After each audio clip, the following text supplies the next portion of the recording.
All right, well, welcome to another edition of LawCats Live. This month's edition is collaborating to build the policy infrastructure for Indian country. Thank you for joining us. My name is Justin Boro. I am the Assistant Director of the Indigenous Peoples Law and Policy Program here at University of Arizona Law.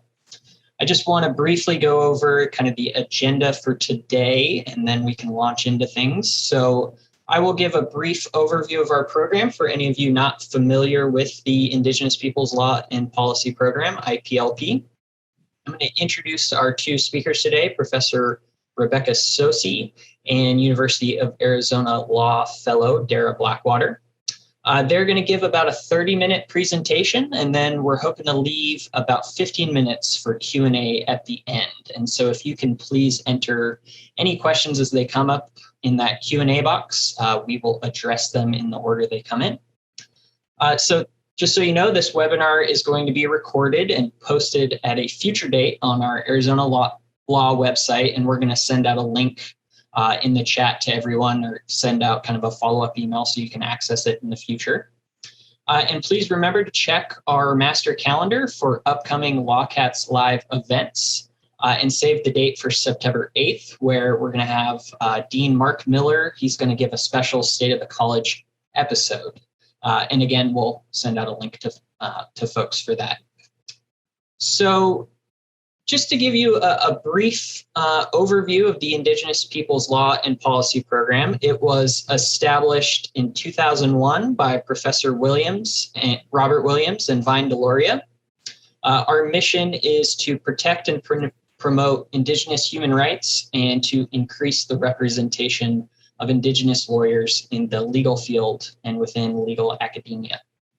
We have 7 full-time faculty here at University of Arizona Law that teach in the areas of Indigenous law and policy, and we offer more than 30 courses and clinics focused on Indigenous law, policy, and governance.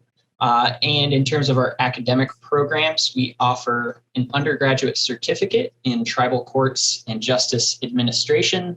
We also offer a JD certificate in Indigenous law and policy, a Master of Professional Studies and graduate certificate in Indigenous governance. We also let our Master of Legal Studies students that we offer a concentration in Indigenous law and policy. And if that wasn't enough, we also offer a Master of Laws and an SJD in Indigenous law and policy. And for this coming fall 2020 year, we welcomed 13 Indigenous Wildcats JD students into Arizona Law, and 7 LLM and SJD students, 12 Indigenous MLS students, and we currently have 25 students in our undergraduate certificate. And also, we have one of the largest chapters of the Native American Law Student Association among law schools across the country, so they're an absolute huge part of our community here.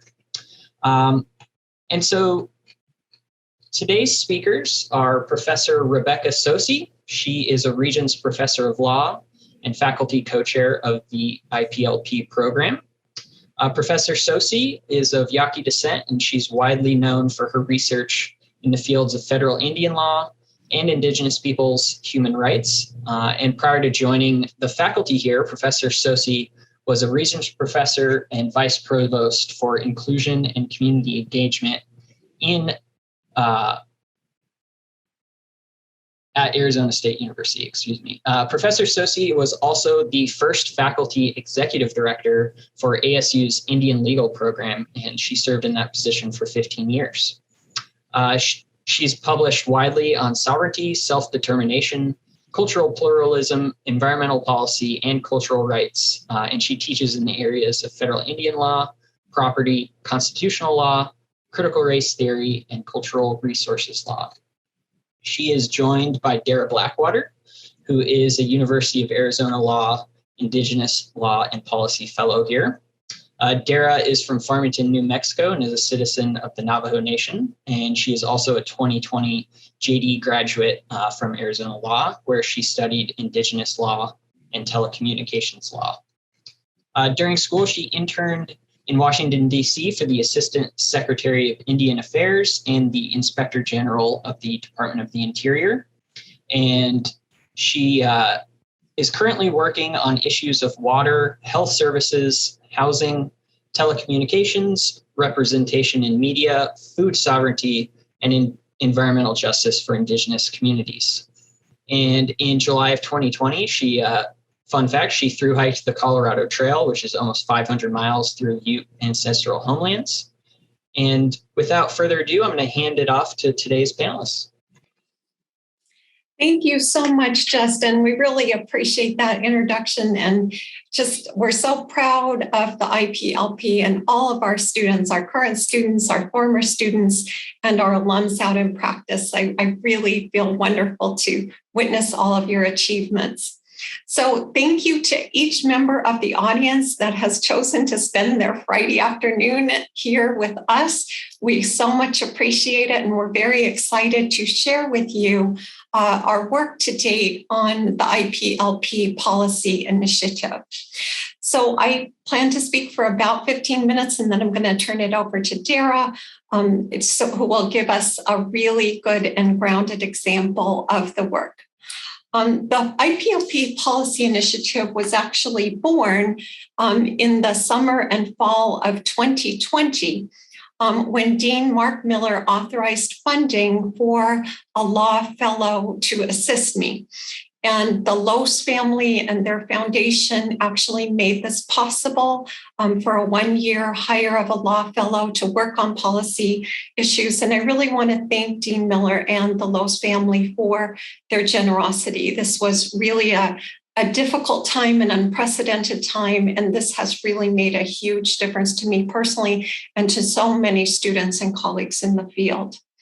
So what we wanted to do was to merge my ongoing work on tribal sovereignty and self-determination with the new challenges of the era that we have just experienced and been through together. And my heart goes out to every single member of the audience, because you and we shared an incredible and painful experience in terms of the pandemic, in terms of the social justice issues that surrounded the murder of George Floyd. And when we face the critical and continuing impacts of climate change upon our nation and our peoples and our communities, all three of those forces hit hard in 2020. And I think that I spent so much time dealing or triaging people who were having these critical issues. And it really made a huge difference to me to welcome on board our amazing alum, Darrah Blackwater, who had done terrific work in law school. And I knew she could hit the ground running on this policy initiatives. And Darrah, I just want to thank you. You did hit the ground running. And even before we approved your hire, which took months, you were still helping me out there in the field. And so I thank you from the bottom of my heart for that. So Darrah and I framed our policy initiative as capacity building, as relationship building in a very unique way. So much of what we do as law faculty and attorneys in the field, we work directly with our clients. And many times those are tribal nations that are our clients, or we may work for federal or state governments or a private law firm. But we chose to do something different. What we wanted to do was to understand how tribal sovereignty, and here I'm going to loosely frame tribal political sovereignty as the domain of legal jurisprudence in terms of the powers of tribal nations to govern their lands and members. And tribal cultural sovereignty, which, as my colleague Wallace Coffey, former chair of the Comanche Nation, when we were working on the North Board, we really looked at the grassroots community as the heart and soul of the tribal community, where language resides, where culture resides, where those associations are long and enduring. And that is an important aspect of tribal sovereignty that often people don't necessarily realize.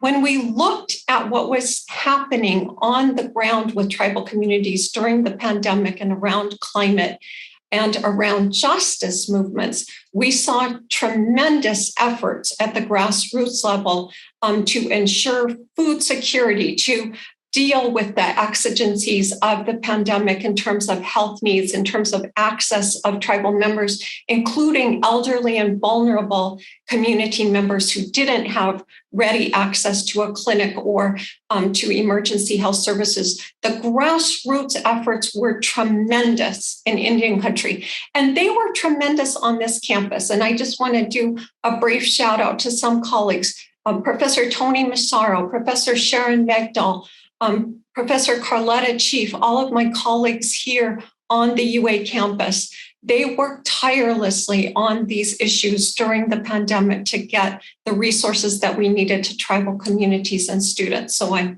very grateful for all of the Wildcat efforts at that time.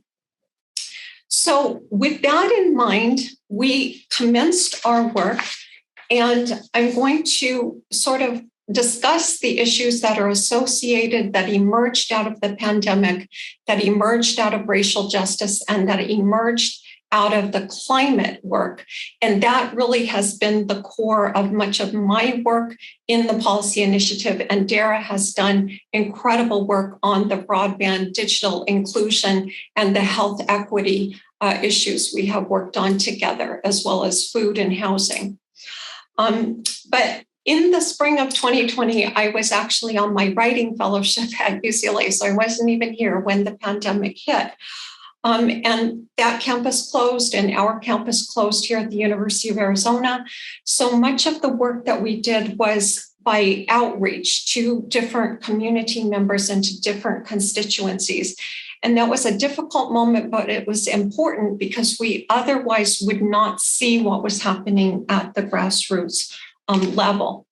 If you think about the challenges for tribal governments that were attendant to the pandemic, they were multiple and unresolved. What was the power of a tribal government to close the reservation? What was the power of a tribal government to close a road through the reservation to protect tribal members? And that is in litigation in South Dakota, and the history surrounding that is very problematic in terms of recognition for tribal sovereignty and self-determination. Who was a tribal government for purposes of the CARES Act distribution? That ended up in the US Supreme Court. Nobody knew. Who had access to the data about the rate of COVID infections and the rate of COVID mortalities? And again, there wasn't sufficient connecting of data sets across tribal, state, and federal government entities, all of which are implicated in tribal healthcare. So a number of those challenges were positioned for our attention, but also for legislative action. And I think that this is a very important moment in time for all of us, because the changes that are happening and the legislation that is pending and anticipated in Congress is going to be transformative. But it is necessary to have people on the ground available to testify about what that means in the lives of the community. So the work around racial justice was another strand of this. And again, I'm just hitting high points, and I'm happy to answer any questions or talk more during our Q&A. And sometimes we might think, well, what does racial justice really have to do with this work of IPLP policy initiative? And it actually was very important because we saw the intersection of health disparities, of economic disparities in that racial justice moment with Native and with African American communities primarily, but also with other vulnerable and marginalized communities. And that has been languaged as structural inequity. The inequity that exists in societies that is systemic. It's embedded in institutions. It's not one bad actor doing some racial hate episode. It is embedded in our institutions. And as I thought about this, I read the work of my colleague, Professor Gerald Torres, who's now at Yale, and he's a notable federal Indian law and critical race theory scholar. He and Professor Lonnie Guinier had written articles and books on what they framed as use of social movements to transform the law. And they call that demos prudence, as opposed or differentiated from what we in law school call jurisprudence, right? Which we use courts and we use court decisions and the legislative process, and that's our lawmaking, and that produces our policy. And they're looking at demos prudence, and they're saying, in philosophical terms, it allows for participatory democracy by even marginalized and vulnerable groups, because you see those groups often get excluded from the political process that goes into making law, into legislation. So I thought about that in the context of our work on the policy initiative.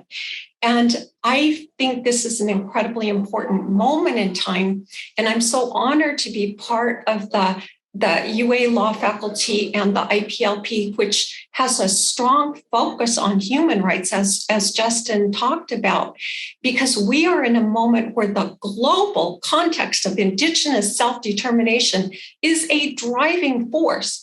And that has enabled our network of colleagues in Canada, in New Zealand, Australia. They are experiencing the same types of structural inequities and disparities that we have here. And what is the expression of Indigenous self-determination? So that's what we're looking at. That's what Darrah and I do. And it's such a pleasure to connect with colleagues in all of these different places and countries. For those of you in federal Indian law currently, hello. And those of you that have taken my federal Indian law class in the past, hello. And you'll remember that we spend a long time with the policy eras, but just reflect for a moment on how global and national policies have interacted always in the colonial era. The discovery doctrine, in the 19th century, manifest destiny, and that idea of a wardship that was crippling Indigenous nations as sovereigns. In the US civil rights era, the 60s and 70s, that was the Indigenous activism of Wounded Knee and Alcatraz. How were Native people going to be citizens of the US and also sovereign nations? Treaty rights.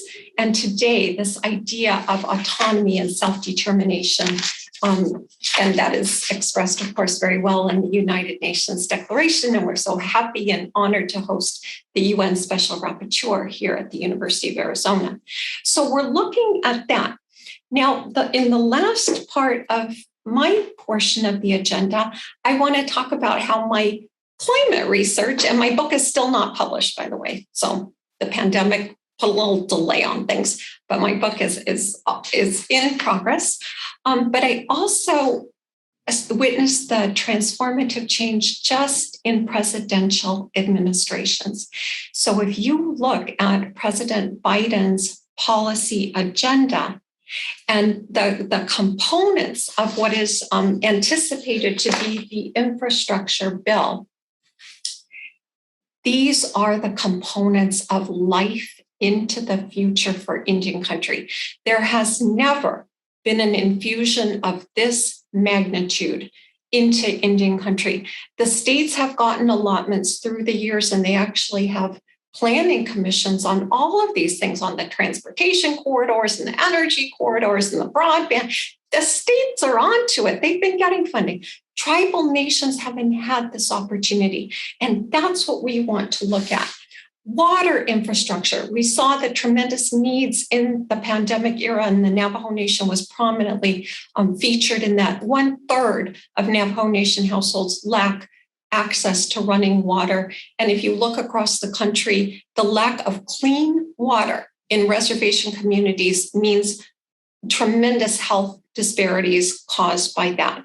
So is there a right to clean and healthy water in this country, even for Native people? And the infrastructure bill anticipates to spend, I don't know what the current projections are, but at one point it was up to $3.5 billion over a 4-year period on actually getting the appropriations for the water settlements that have already been authorized, because tribal water settlements are authorized, but there's no money.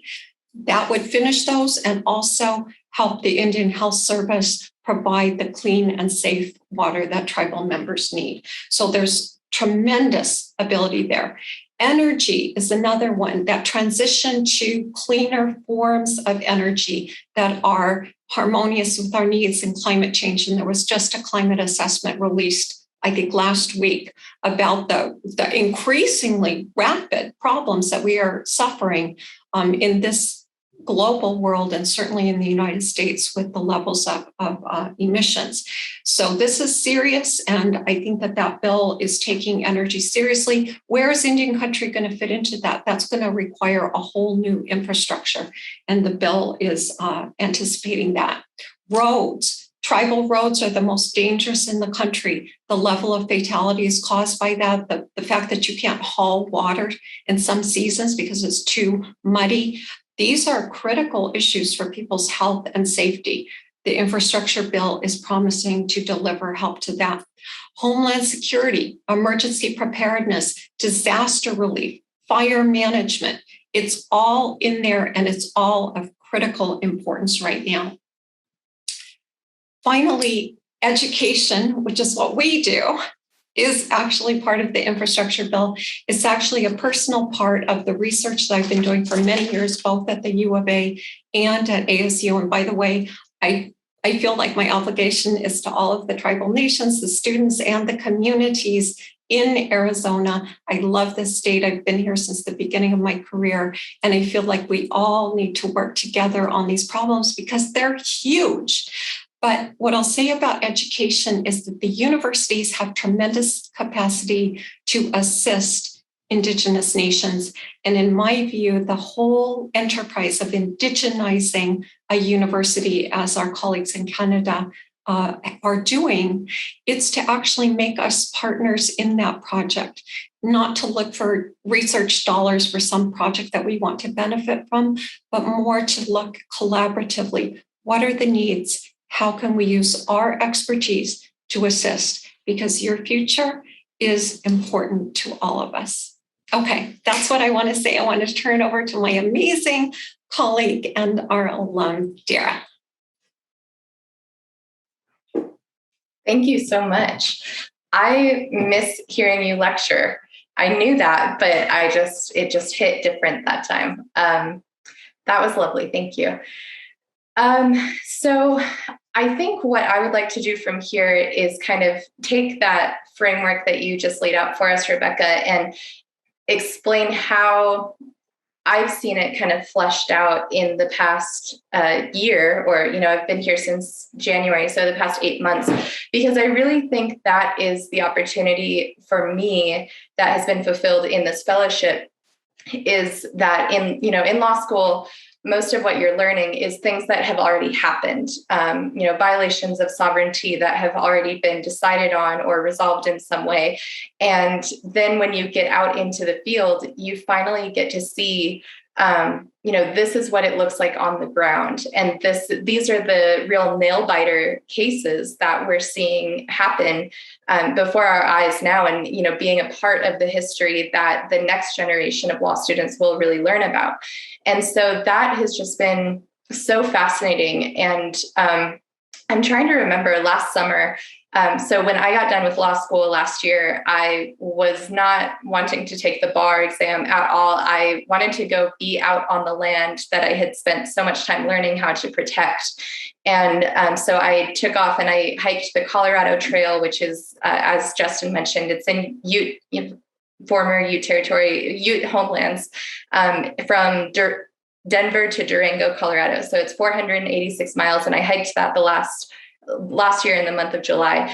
And it was like everything was falling into place for me, as far as, all of these cases that we'd read about mining, all these cases we'd read about treaties not being held up, all these cases we read about how treaty territory just shrunk and shrunk and shrunk because of the General Allotment Act and because of settlers coming in and just these broken treaties.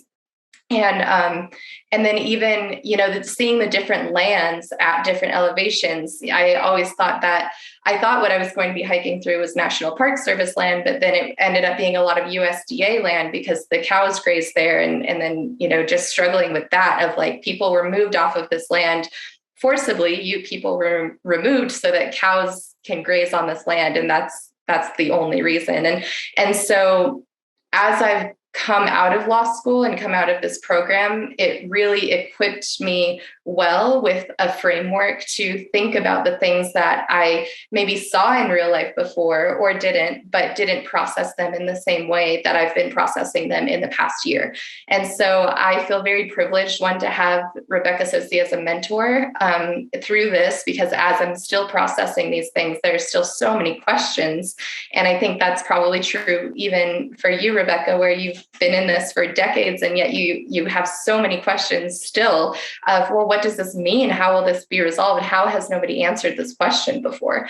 So it's fascinating, and it's always evolving. And so we get to kind of be have a tiny bit of influence in that, instead of just reading about it after the fact. And so that's been one of the coolest things for me about this fellowship.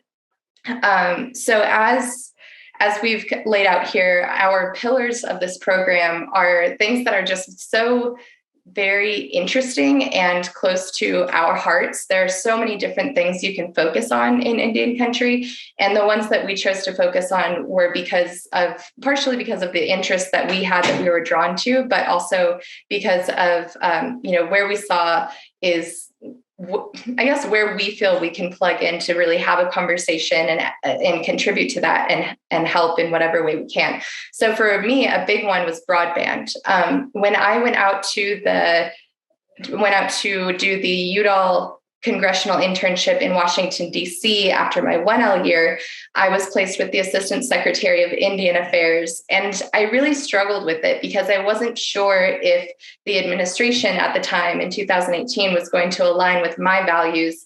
And so I was really nervous about whether or not I wanted to go at all. But I decided to go just to learn and try to understand really what was happening in DC, because that is, when we're talking about federal Indian law, we every once in a while we're butting up against states, but most of the time the powers that we're butting up against are in DC and the federal government. And so I really just wanted to get out there and learn, and I really did. And when I was at the Assistant Secretary's office, I worked on different things. I worked on the land buyback program. I worked on some different funding things, and but the thing that and timber sales. But the thing that really I was kind of forced into at the time was broadband, because they were like, well, you're the youngest person in the office. We don't really understand what's happening, so you go figure it out. And so I was going all over Washington, D.C. I went to the White House. I went to Capitol Hill. I was at meetings in Interior. And I was just trying to learn what created the digital divide. Why is the digital divide? And it was cool because I was getting to go into motion to answer questions that I've had since I was a kid. Growing up in Farmington, New Mexico, it's a border town. We're right on the border of the Navajo Nation, but we're not reservation land. And yet so much of Farmington is made up of Diné people. And so I grew up in Farmington with way more resources than my friends who lived and grew up on the Navajo Nation had. And yet when we would go out to the Navajo Nation, I would see that and understand it. And it was normalized. It's just kind of like, oh yeah, out on the res, there's no cell service. Out on the res, you don't have internet. Out on the res, you don't have running water.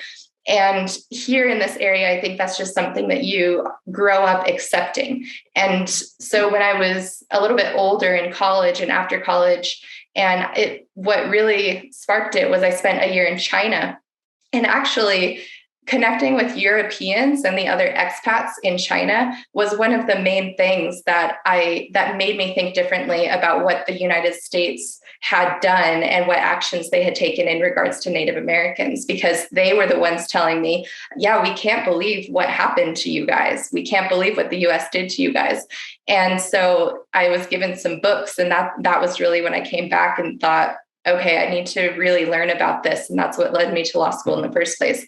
So that all of the things that were normalized in my childhood I started to look at and think like, oh, that's actually not normal. And why is that? And so then my boots hit the ground in Washington, D.C. and I got to answer some of those questions. I got answers about, funding and how even things like how funding, not just whether or not funding is coming, but how funding is distributed, whether it's going to states that can put their own stipulations on it before it gets to tribes, or whether it's going to a federal service that maybe is funding them every year, but if the government shuts down, then nobody gets health services until the government is back up and can fund that money. These are all the sorts of issues that make life so difficult for the people who are really trying to serve Native communities. And they're not things that are necessarily big or exciting to solve. It's just a lot of these systemic issues that we really have to focus on. And I think that's one of the great things about working with Rebecca Tsosie as well, is that you get to really sit down and focus. And she's encouraged me to look at these issues and not just say, oh yeah, that's a problem and move on to the next problem, but really to sit down and think through that of, okay, if this is the problem, who's in charge of it? What kind of fixes that? Is it administrative? Is it congressional? And how do we start this conversation about how to take steps forward in a positive direction? So overall, I think this fellowship is just really helping me go a little bit deeper on all of these issues, these issue areas that we've identified that we're drawn to work on and to offer our brains and our minds and our hearts to. And for that, I'm super thankful. So I think we want to leave a little bit of time for questions. So Justin, I'll kick it back over to you. Yeah, I'll start with a question submitted by one of our current students, Dylan Dobson. And just a reminder to people, if you do have questions, please use that Q&A chat feature and we will get to them. So Dylan asked, how would you argue against implicit divestiture or extinguishment of spectrum rights? Maybe that's a theoretical, it's over my head. Thank you, Justin. Let me do a modest response and kick it over to Darrah, who has tremendous expertise and 2 publications around all of these various issues. So what Dylan is referring to, the doctrine of implicit divestiture, is sort of a jurisdictional construct that came out of the US Supreme Court to deny tribal governments the power to regulate or to exercise sovereignty on the theory that somehow that was inconsistent with the US in terms of its superior sovereignty and its interests. And so we can see that, for example, in the Oliphant case, the infamous case that removed tribal jurisdiction, criminal jurisdiction over non-Indians under this theory of implicit divestiture. So it's doesn't exist by Congress's action. It's just something the court cooks up. The issue of spectrum is fascinating to me because it really is unclear what type of a resource it is. And moreover, what the ability of a tribal government is, because obviously spectrum exists over tribal lands, vis-a-vis the federal government's authority to regulate interstate commerce and commerce across the nation, including telecommunications, right? So that is a structure that the federal government is very dominant in. So that's the constitutional powers part of it. But I think that it's unresolved because the nature of the resource isn't fully understood. And part of that is a product of technology and our increasing ability to go into these different bands of spectrum. But partly it's our idea that we want to identify with some old structure that gives us comfort. And the spectrum really doesn't. Darrah, you have spent a ton of time thinking about this. You have the best ideas, I think, of anybody on the nature of the resource and tribal rights in it. So how would you respond to that? So my where I've done so much of my scholarship is on spectrum rights and on really how tribes don't have their spectrum rights, but should have it, and how spectrum is a natural resource is my argument. Rebecca's totally right in saying that it is kind of a gray area where in so many ways, it's very clear that it's a natural resource. And in some cases, parts of the government have recognized spectrum as a natural resource. And yet it's not really something that has gotten a lot of traction among tribal leaders yet in really asserting their sovereignty over tribal spectrum rights. And so for anyone who doesn't know, think about spectrum as like radio waves. It's the waves in the sky that we send telecommunication signals over, and you can't have a wireless connection without it. So if you're using Wi-Fi right now, you're using spectrum. But it's been on the land forever. It's not something that's been created by anyone. Telecommunications companies don't create it. Nobody creates it. It's just naturally occurring on the land, which is where my natural resource argument comes from. And I don't remember exactly what the question was. It's just sort of like implicit divestiture argument that somehow the government has this paramount interest that negates tribal sovereignty. Yeah, I think this is just one of those questions that is unresolved. Like that seems to be one of our favorite things to do is identify unresolved questions in politics and government. And this is one of them. And I would really like to see it resolved in my career in the favor of tribes. And I don't know what that looks like yet, other than just educating people about the issue. Thanks. Great. Thanks for that. We did have a question come in. Do either of you know by chance if there are plans to institutionalize your fellowship, Darrah, at the U of A, or is it just kind of a one-year opportunity? Let me give you Dean Mark Miller's email, and you can ask him and push him to institutionalize it for me. Okay. Rebecca, do you have an actual answer to that? Because I don't know. The only thing he told me was that the Lose family had so generously authorized a diversion of that fund to you for the year. That's all that I've been told. I actually feel like the policy initiative lives with us, with all of the people that are committed to this work. And I've never been daunted by lack of funding. But for our talented alums like Darrah, that's hard work, and they deserve to be paid for that. So, Darrah, thank you so much. So one more question that's come in. It's maybe more a comment than anything else, but I'm sure you both can relate to this. Essentially just speaking to the fact that 98% of federal Indian lawyers are non-native. And so there's serious issues with interpretation, intention, and other issues that go with that. And kind of commentary that the new administration is taking positive steps, but there's a long way to go.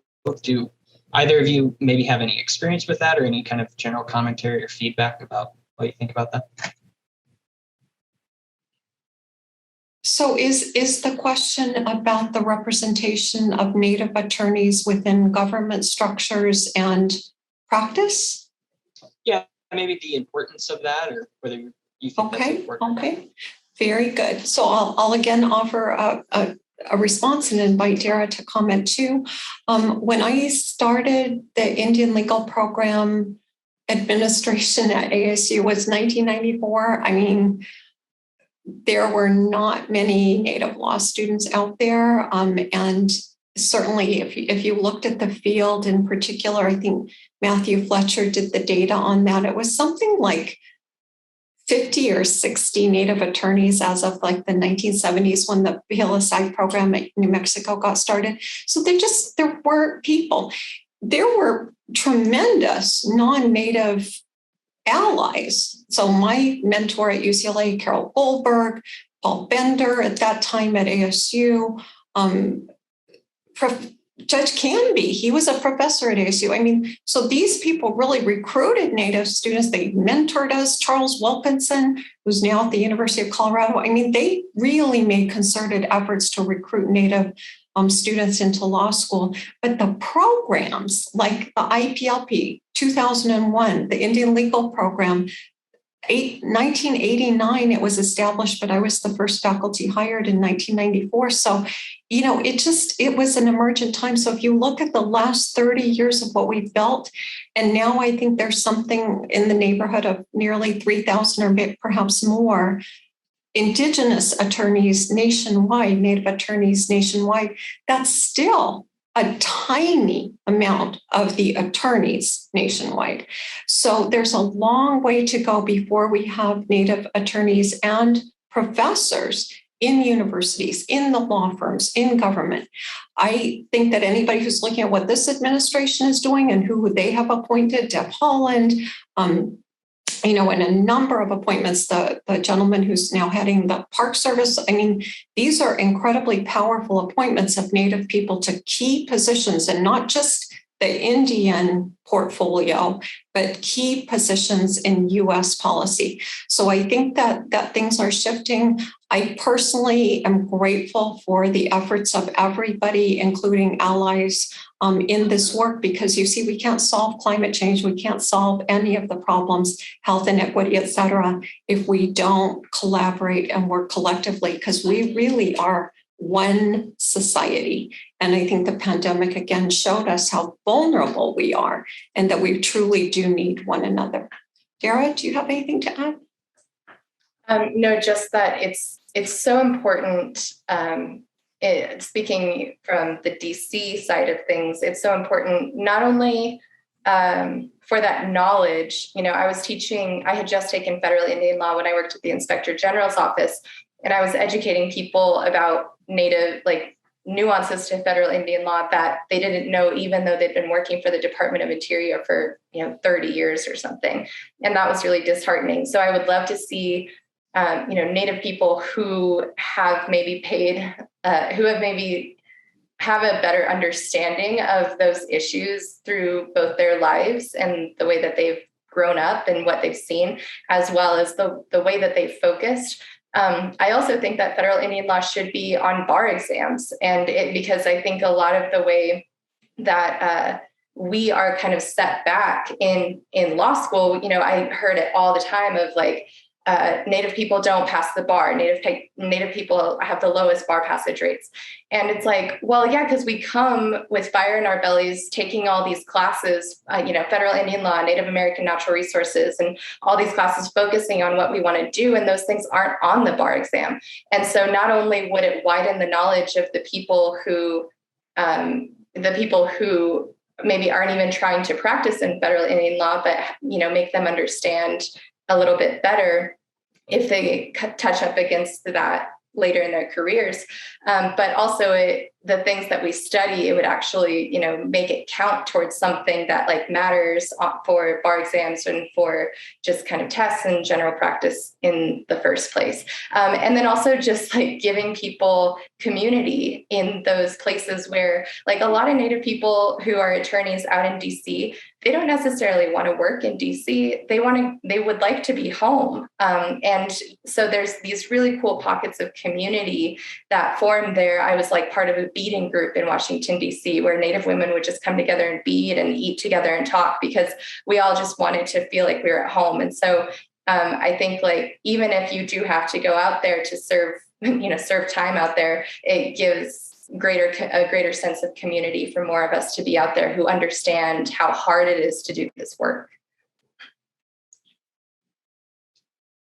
So could you both speak a little bit to the future role of individuals and NGOs in representing tribal nations and having kind of their voices represented, and especially or even in cases where that might conflict with maybe the viewpoints of tribal governments?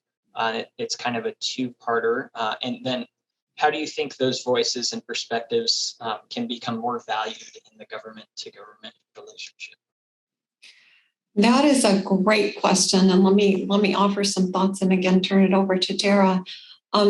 So I've worked my entire career to foster the tribal sovereignty. That's what I've devoted my career to. I strongly believe that each nation is sovereign. They make their own law. They apply their own law. It doesn't look consistent nation to nation, nor should it. That is a product of their sovereignty, and their whole government structure is a product of their sovereignty. At the same time, I've seen what happens at the community level that can be incredibly transformative. And to negate community dissent in some cases is to actually suppress the living voice of sovereignty through time and intergenerationally. So an example would be for those governments that have chosen to approve an oil pipeline through the reservation, and there are some. And it runs the risk of polluting the water. It may desecrate a cultural site. That's on the reservation. The tribal government is sovereign. They want to give a right of way for the pipeline, they're going to give a right of way for the pipeline. But that can, in fact, impact the cultural community because you see, the people aren't going to move. They live there and they've always lived there. Similarly, on a reservation where oil and gas production is happening, those are incredibly toxic. They emit fumes, they make people sick. People live there. If the well is running idle, people are going to get sick, and that's where they live. So that community level of sovereignty, and those are tribal members, they have health interests, they have cultural interests, and they have a way of expressing that relationship to the land. Those are things that every tribal nation has to consider at some point, even if the decision is to actually override the community dissent. Now, at the federal level, that's a different story. So if you look, and I'll just give one example. So President Biden's 30 by 30 initiative. So conserve a third of the nation's land and a third of the nation's water by 2030. That's a lofty goal. Are they going to conserve all federal land? Well, federal land is public land. It's multiple use land. How are they even arriving at that decision? Are tribal lands implicated? What about private lands or state lands? There is a collaborative government process that this administration is envisioning to execute the 30 by 30 plan. Right now, it's kind of pretty. It's that America the Beautiful kind of thing. It's very well written, very lofty, very inspirational. How is it going to work on the ground? They're the community groups. And if you think about the backlash against the Dakota Access Pipeline, and certainly what's happening with Line 3 right now, the community groups are all aboard in terms of conservation goals, but they may not, in some cases, align with either tribal, state, or federal interest, depending on what lands are secured for preservation or protection. So this is a much more elaborate type of stakeholder engagement and shared governance than we have ever seen. And the community groups are going to be vitally important in my view. Darrah? Yeah, I definitely agree with that. I think one of the craziest things that I learned in law school was just the history of my own tribal government, the Navajo Nation, and how that government was really formed in order to sign off on leases in the 1950s. And it's, we're a matrilineal society. Historically, women have governed and women have had the last say on these sorts of things. And so it's kind of been flipped on its head in a way. And I'm not saying anything about the current administration now. It's just more that our government structure was disrupted by colonization for reasons that don't necessarily always align with traditional values. And so these community members and these community organizations that Rebecca and I have been working a lot with, I think are really looking at this history and looking at the current tribal governments and really just trying to reconcile of what does this look like moving forward for us to really reclaim sovereignty in the way that we've always understood it and not maybe the way that it's been taught to us in the past century. Great response. So we're kind of coming towards the end here. Do Rebecca and Darrah, do you have any last thoughts maybe to conclude? I wanted to show really quickly on just to give people an idea when I'm talking about spectrum licenses, what it is that I'm talking about. I think I'll add this to the link, the list of links that we'll be sending out to everyone.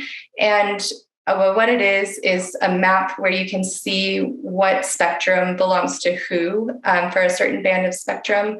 And it just kind of shows like who owns the spectrum in certain tribal areas.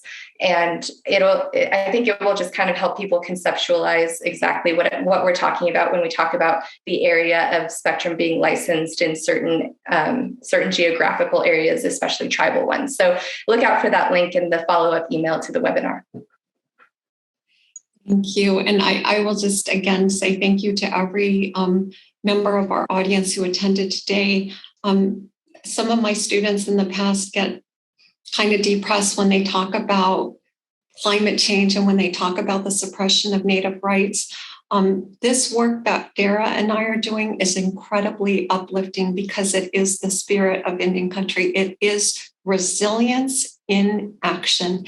And I want to tell you, you have power beyond what you know. And join us. And it doesn't depend on anybody saying you can do this or you ought to think this.